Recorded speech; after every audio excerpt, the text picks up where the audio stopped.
Fühlt es sich für dich auch so an, als würde man mit dem Ende des Mais einen langen, liebgewonnenen Brief schließen? Einen Brief, dessen Seiten nach Flieder duften, nach feuchter Erde und nach dem allerersten warmen Sonnenstrahl des Jahres. Man liest den letzten Satz und ein Hauch von Wehmut legt sich übers Herz, ganz leise und sanft wie der Blütenstaub, der in der Abendsonne tanzt. Der Mai ist ein Versprechen, das gehalten wurde. Ein Gedicht, das sich über 31 Tage entfaltet hat, jede Zeile ein neues Grün, jede Strophe ein wärmerer Wind. Er kam mit der ganzen Kraft eines Neubeginns, mit dem zarten Grün der Birken und dem fast schmerzhaft schönen Weiß der Apfelblüten. Und jetzt, wo seine Tinte verblasst und die Seiten sich dem Ende zuneigen, stehen wir an einer Schwelle. Das ist kein lautes Knallen einer Tür, sondern das sanfte Klicken eines Schlosses. Der Mai schließt sich nicht, er geht über. Er mündet in den Juni, so wie ein Fluss ins Meer mündet. Nicht um zu verschwinden, sondern um Teil von etwas Größerem zu werden. Dieser Abschied ist meine ganz persönliche Ode an einen Monat, der so viel in sich trägt. Eine Umarmung für die Fülle und auch für die leise Melancholie, die in jedem Abschied wohnt. Es ist der Versuch, die verborgene Schönheit in diesem Dazwischen zu finden, in diesem einen Atemzug zwischen dem, was war und dem, was kommt. Erinnerst du dich an den Anfang? An dieses zögerliche, fast ungläubige Gefühl, als die Tage plötzlich eine neue Qualität bekamen?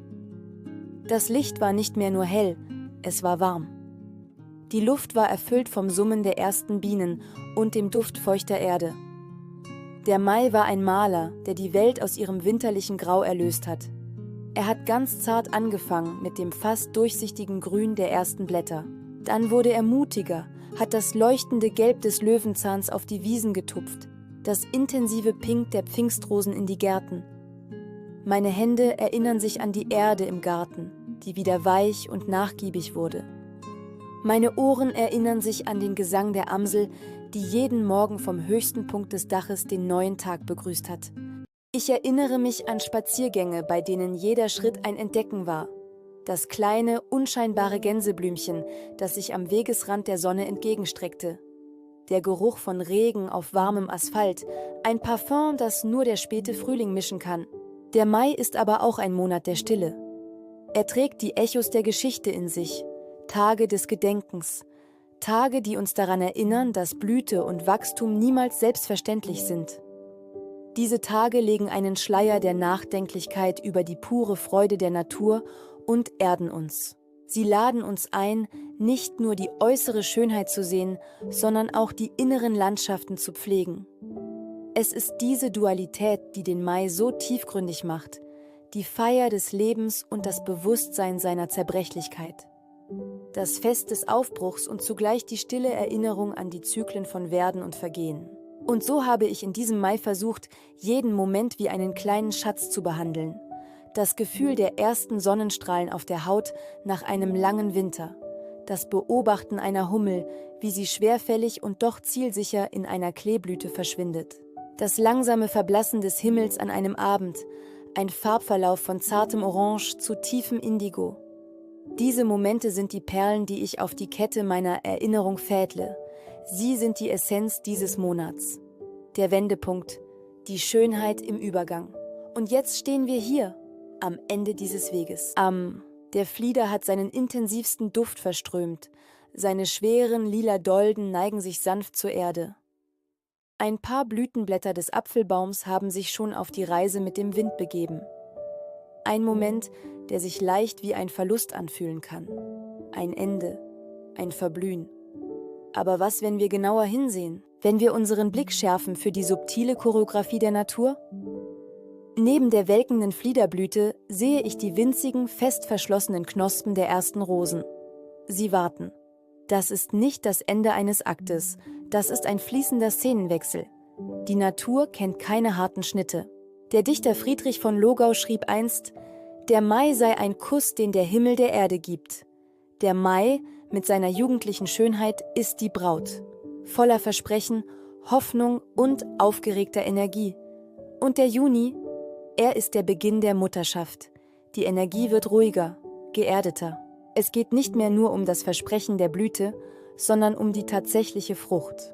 Die Schönheit des Übergangs liegt im Annehmen, im Verstehen, dass das eine dem anderen weichen muss, nicht in einem Kampf, sondern in einer sanften Übergabe. Wenn ich nachts am offenen Fenster stehe, höre ich manchmal noch eine Nachtigall.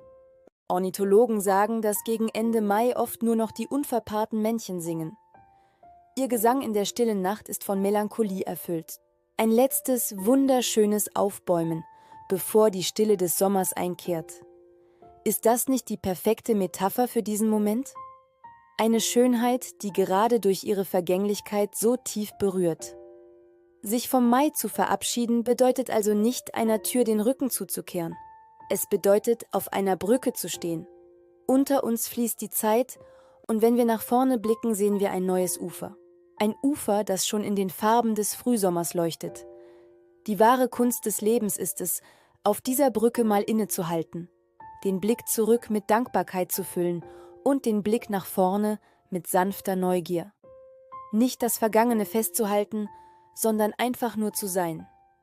Hier, im Dazwischen, in der leisen, fast heiligen Magie des Übergangs. Und was für ein Ufer das ist, das da vor uns liegt. Der Juni wartet nicht mit der stürmischen Leidenschaft des Mais, sondern mit einer ruhigen, selbstbewussten Fülle. Die Energie ist nicht mehr explosiv, sie ist eine konstante, warme Strömung.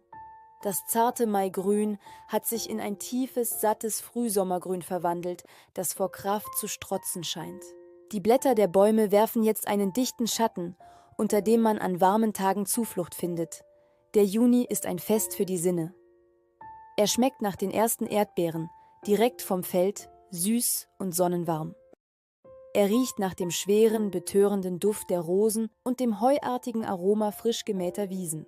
An lauen Abenden trägt der Wind den Duft von Lindenblüten durch die Straßen.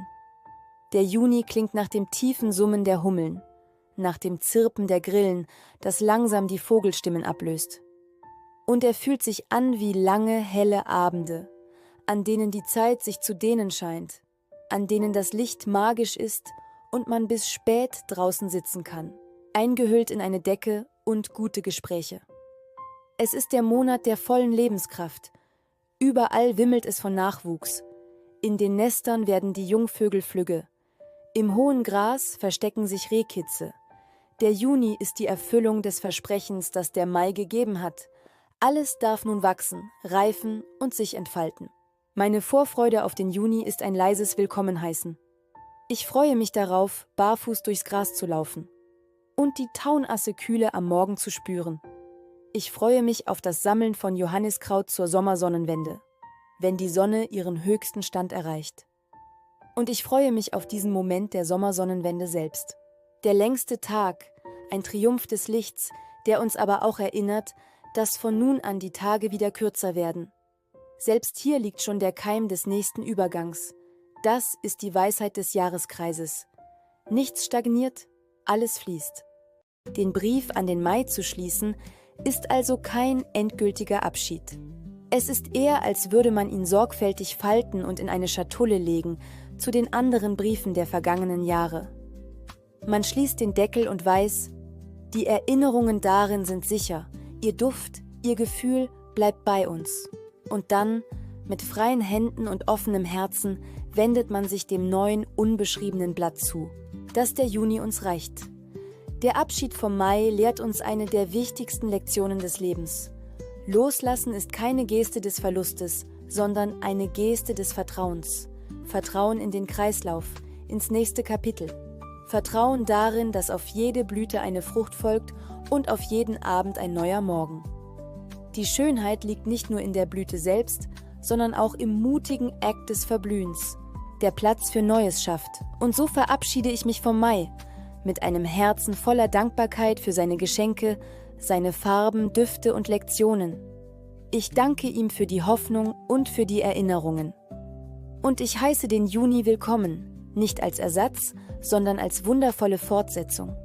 Welche Schönheit habt ihr in den Übergängen dieses Monats entdeckt? Welches kleine Detail hat euch gezeigt, dass alles im Fluss ist und dass genau darin ein tiefer Trost liegt? Schreibt es gerne in die Kommentare. Danke, dass du mich auf dieser Reise begleitet hast.